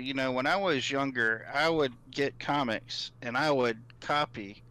Not really copy one for one, but I would be like, learning to draw. But looking at these comics, and I was really interested in the art and real art focused. But later, and especially now, I really, some find it a little weird, that I buy comics to study them. I want to study what these people do, and anybody who's in comics, they study them as well. Mm-hmm. But I'm not just looking at art now. It's pleasing, but I want to see how they did these shots. Yeah. I want to see the angles. I want to see the composition of how they laid the boxes out and all that layout stuff that I'm going to be, dealing with at any given time. And comics is such a deep, deep art that it's one of those things that it's pleasing to look at on the surface of it, but then you start getting into that stuff, it gets deeper. And then the writing is a whole other realm, when you start picking that apart and really start looking how they pace stuff. And I think it's just the perfect way of art, Yeah. I mean, there is something to talk about in college, which is, half of being a creative is being creative for other creative people. That a lot of what's going to happen is just going to be other writers or artists are going to be the ones who look at your stuff and actually go into the deepness of it, whereas your average audience goer is going to be they're there because it's cool, and that's what got us into it in the first place. So heck yeah, that's awesome. Yeah. But no, man, I mean anything like that like Rocky Kim did art on, or that's been written by James Tynion, I feel like is a spiritual experience. Yeah. There's I think I buy comics more to it's strange that thing I've been getting in. It's somewhat layout and stuff, but I've really been getting into the visual storytelling, how they break down the story, pacing, which is like the tempo, the pacing of the story is something I'm really focusing on. Yeah. And also me and my I have a friend Tom have talked many times about certain panels affect certain things. Like a lot of like I'm doing like this sort of conversation, and I'm one of these people that I like conversations in comics. So this is actually like it's a 9-page conversation, which seems like a long time. Yeah, I'd like that sort of. I'd like that in comics.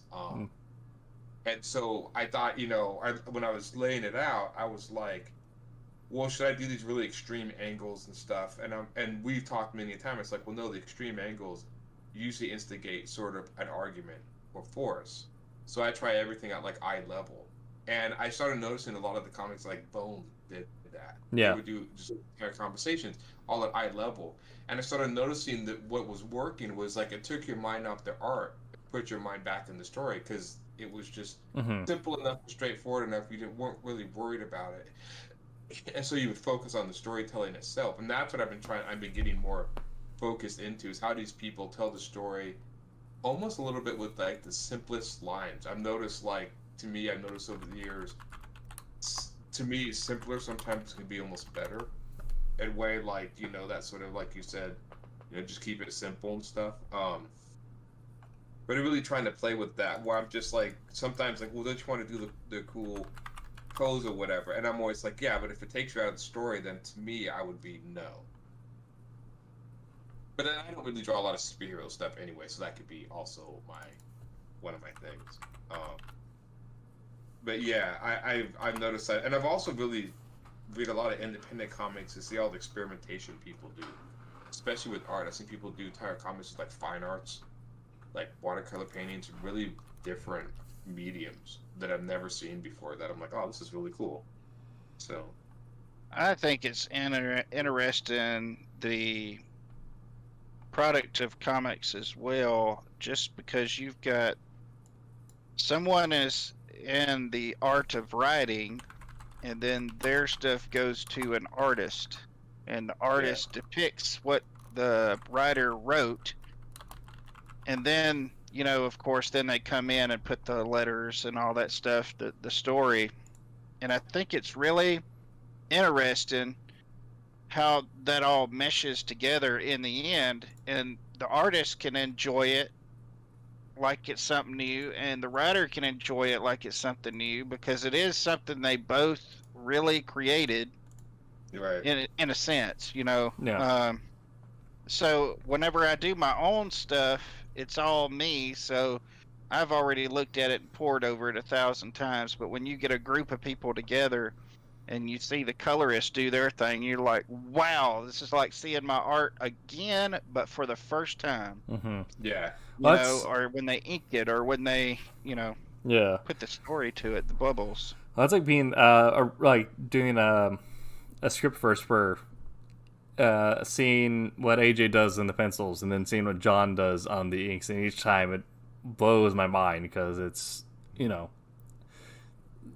people have made my words but made them real, and it's so much better than what they thought they'd actually look like. It's nuts. And I have had a few instances where people have drawn my stuff or gone over my stuff and kind of ruined it.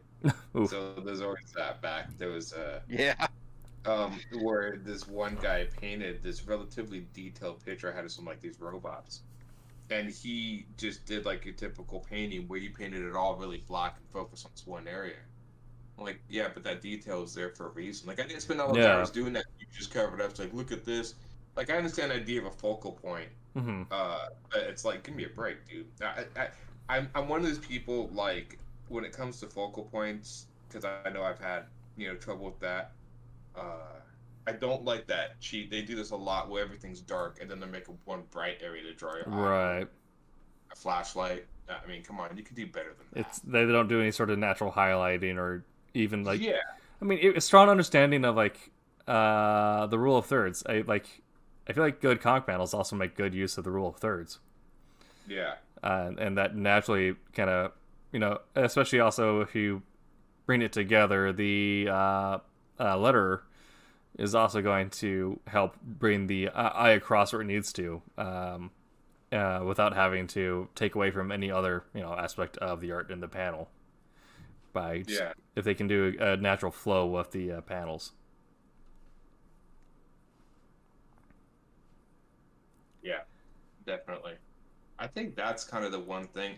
Strangely enough, what do you guys think when it comes to flow about, like, do you like very crazy panel layout, like the 90s are classic with all these crazy panel edges, or do you like the more straightforward, straight panel, like grid type stuff?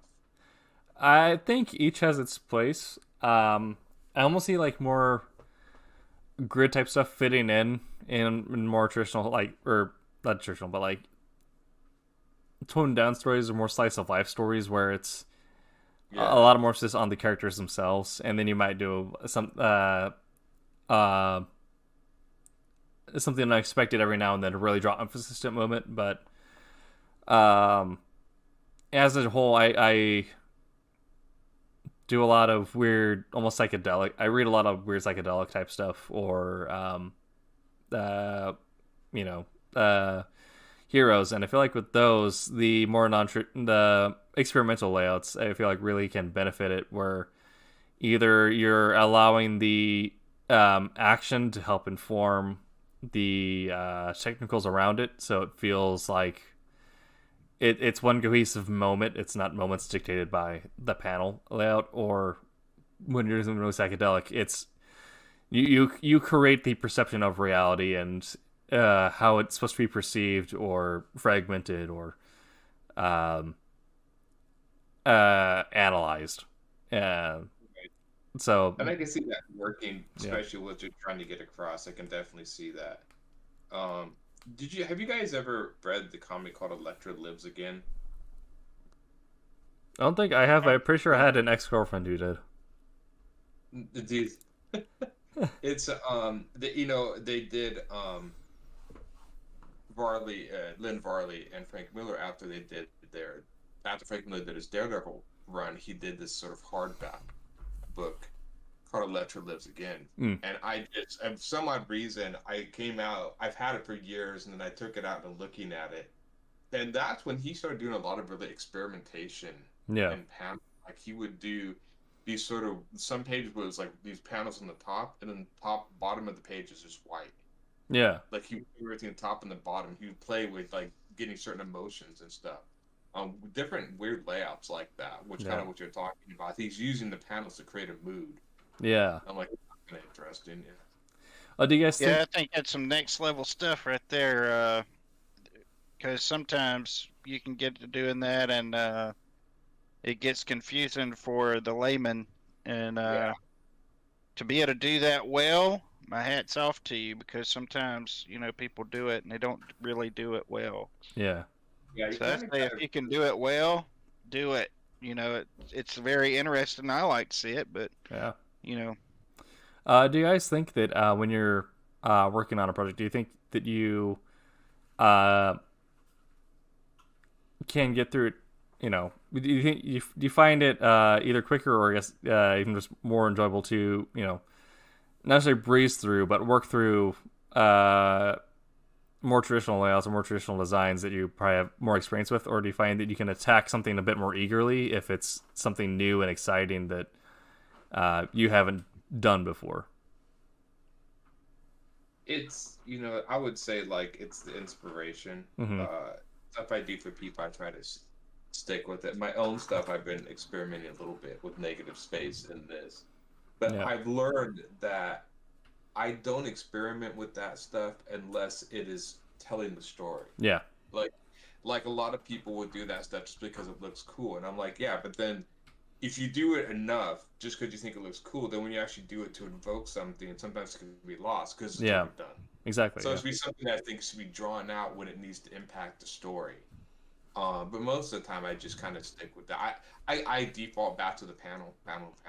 Do the crazy panel. Just because I'm thinking more of like, and maybe this is this is like a fault on my end, but I keep thinking of like the panels almost like a camera. Yeah. Like how it's going to get the information. I'm not really thinking of the panel lens so much. I mean, like the lens, like the borders and stuff. Yeah. People do borders and stuff. And sometimes in the 90s it was cool, but I don't know. There was a part of me that sometimes I thought it looked messy. It just depended on the story. Yeah. Yeah, it diverts sometimes. That's what I was talking about, being able to do it well. Yeah. If you can do it without it diverting from what you're... If it adds, yes. If it's taking away, no. That's too much. So, I mean, kind of hard to say. It really depends on what I was working on and what my panel count is, too.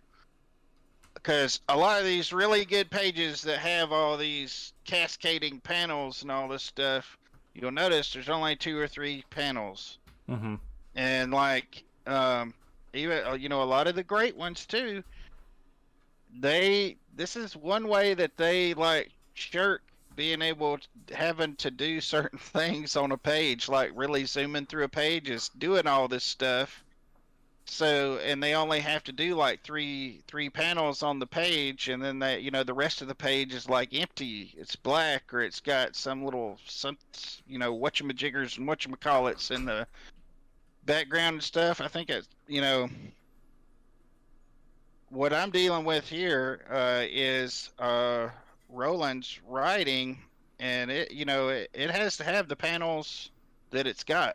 So sometimes you just don't have the room, to be doing all that. Sometimes you do, but you really want to make sure you leave enough space. I don't know if I'm still streaming since we got cut off. Am I? You're good. Yeah. We could seriously. You really have to put in, plenty of room for words. Yeah. That's another consideration, So I'm because I'm having to cram, I don't want it to look like it's crammed. Mm-hmm. But if I were to start tiling this stuff and moving it around and having, so if I had the freedom to have like 3 panels on this page, yeah, sure, I would do some pretty crazy stuff, but with 6 and 7 panels on some pages, that's just really tough to waste that space. I mean, a lot of those panels, 6 or 7, are establishing shots. Some of the writers are just killing me. I'm like, if you're gonna do establishing shots, you kind of need to tone the panels down, because you just make the people microscopic. Yeah. Totally, because you see here, on this page, we're moving to a different location, so I have to have the location right here. This is the Heart Kingdom. I have to establish that. Okay, we're on the Diamonds battlefield. Now here we are. Just like in a show or whatever, you're showing the building that they're in, and then you may even show a long shot of them in the room, and then you see close-ups of them talking. But from the shots, now you see there's this, and then next down from there, you see that, they're on a balcony talking to all of this crowd of people. So there's kind of a second establishing shot. And then you have like the meat here where he's actually talking, and there's a lot of stuff he's got to say. So there's that. And then, boom. And see, I could have actually went further with the setup of all this and done a much longer away shot. But then that gets into another thing, and that is I don't want to spend 10 years on this page. Yeah. with a down shot of the street, with the street going all the way back, and you seeing all these buildings before they get destroyed. So you have to kind of pick your battles on where you're gonna put your time in. Yep. So this is, and a lot of pages. Sometimes people have like that sort of focus panel. I think the focus panel for you would be the 3rd panel, the guy talking. Just because most people are attracted to eyes, so that's what they're gonna focus first. But yeah, it's hard because you have 1, 2, 3, 4. You have 5 panels on there. Yeah, 1, 2, 3, 4, 5. Yep, 5 panels. Yeah. And that's on this page. On the last page, let me see if I can pull that up. I know there's a few of them that have upwards of 5. Let's see.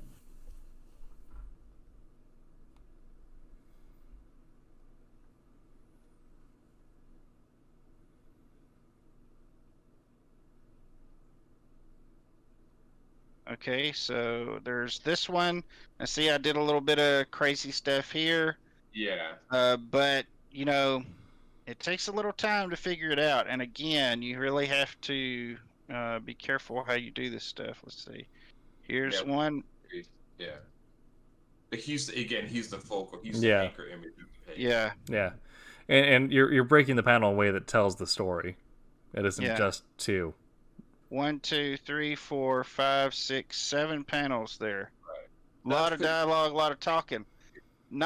you can't really do a lot here besides overlap, folks. Yeah. Maybe you could do some overlap in here and there, but there's just so much going on already. I didn't want to busy it up with, I didn't want to get the attention away from them discussing and their gestures. You see how this little skadooshia right here, Yeah. you want them to pay attention to the characters acting out their parts. Yeah, I was really, really proud of this page. There's a lot here. Yeah. There is a lot here. And I was thinking of Pete the whole time, and I was like, oh my goodness, I'm doing this, and he's on book number 4, just, I've got these guys advancing, and he's actually got them, like, really shooting each other and really going to town on each other. So, Pete, you're the winner. You win, sir. Yeah. Yeah, because this is the start of the big battle, which Pete is actually doing. Yeah, up to this point, it's been Game of Thrones, and four is going to be which this is really getting into it. This is really getting into it. And it's really got a lot of action in it. But Pete's is going to be, it's really intense, really intense.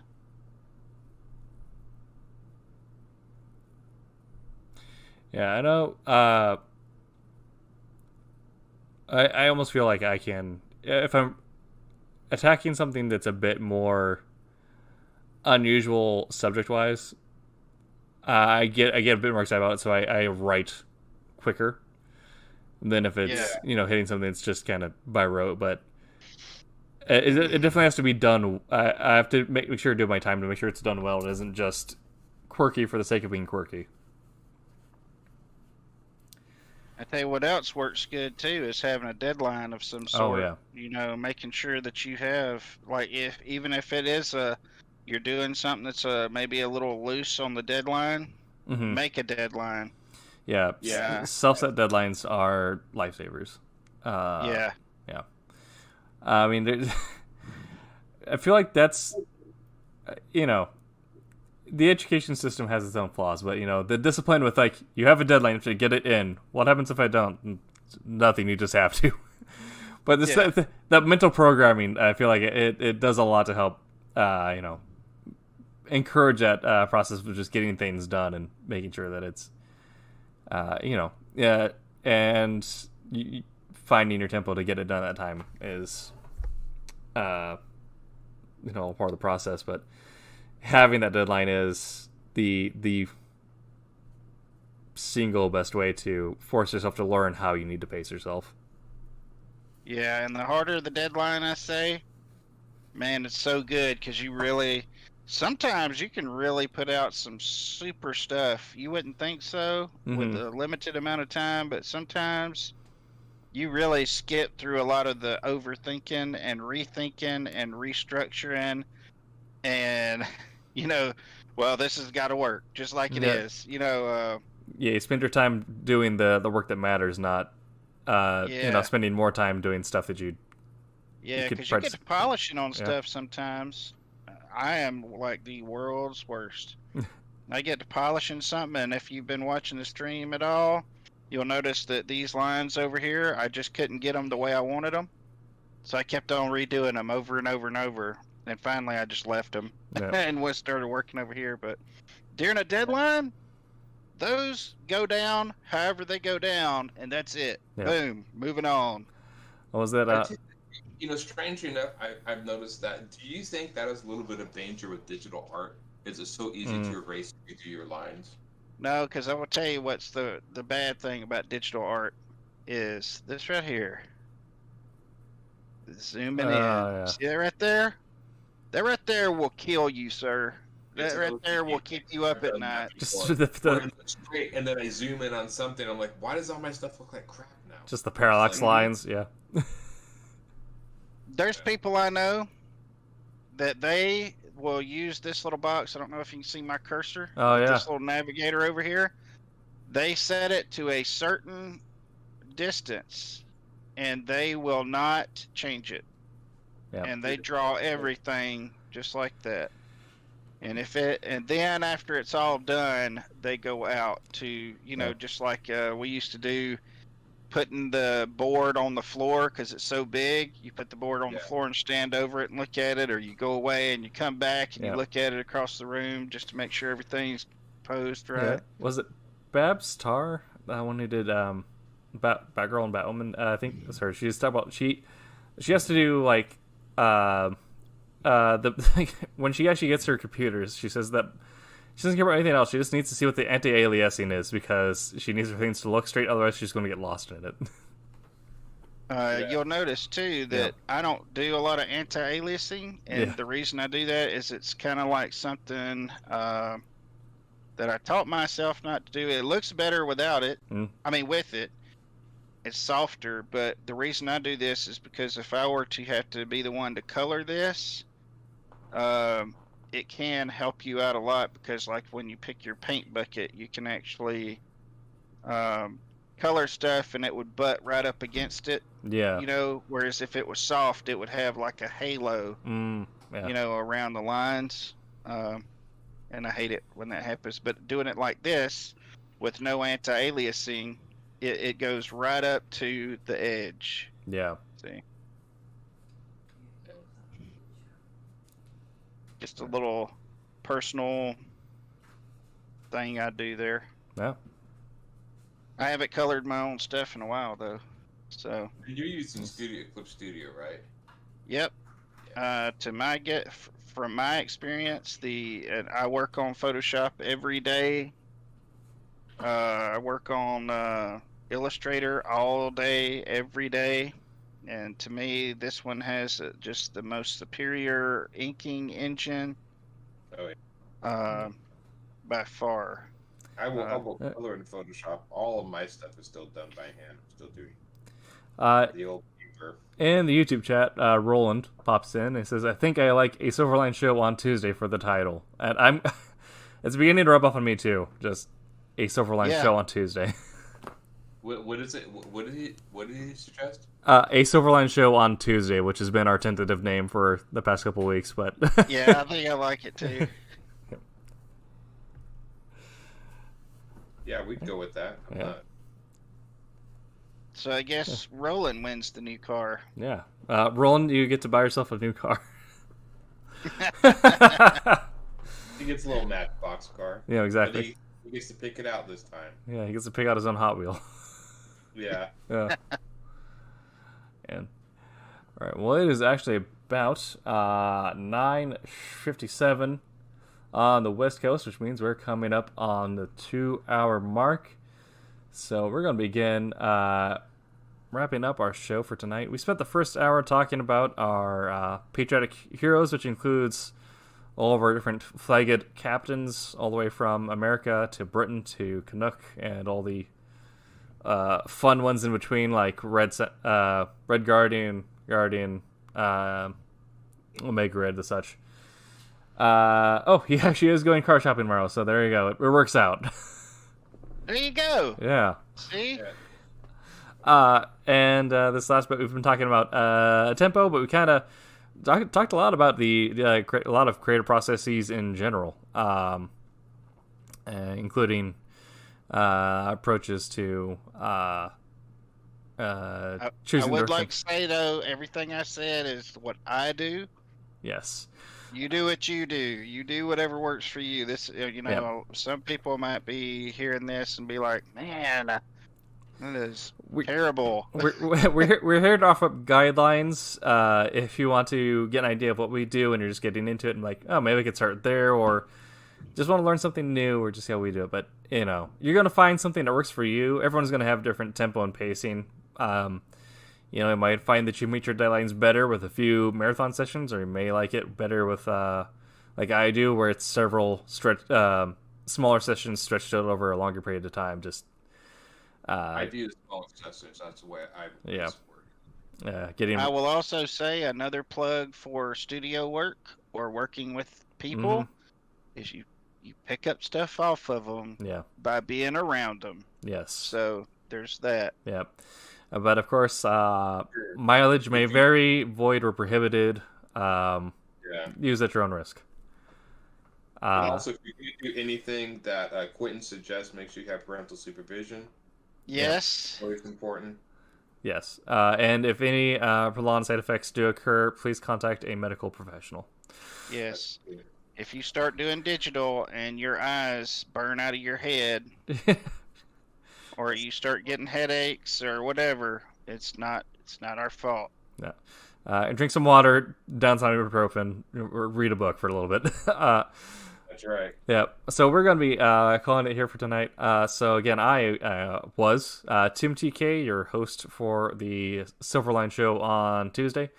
Wolf Hunter coming out later this year. And yes. Right now we're watching artwork on Trumps, brought to you by Mr. Quentin Bedwell. Yay.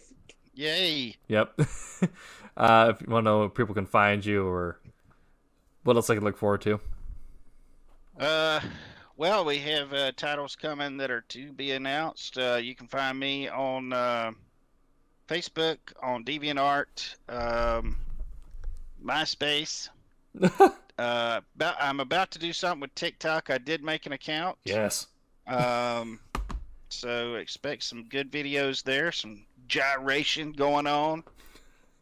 It's Quentin doing some trending dances. I'm into it. No, no.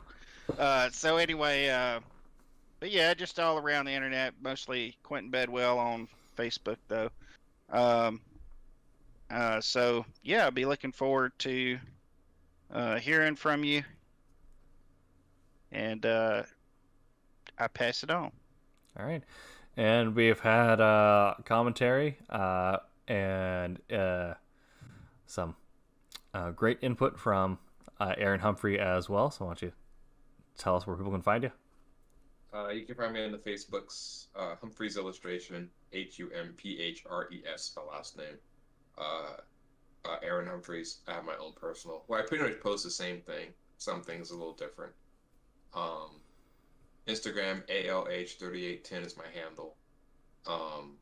And then on Webtoons, you can find my Gollings, which I need to start posting here soon.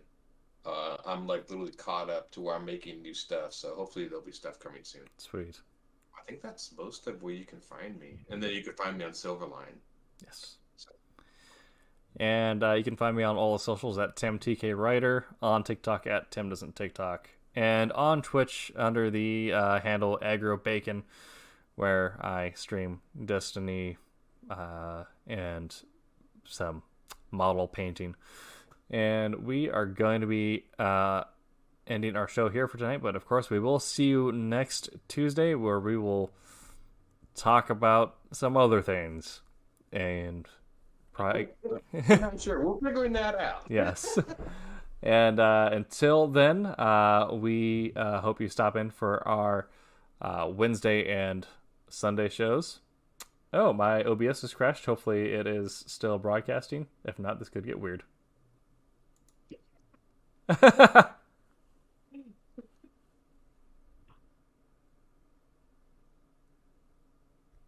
That's new.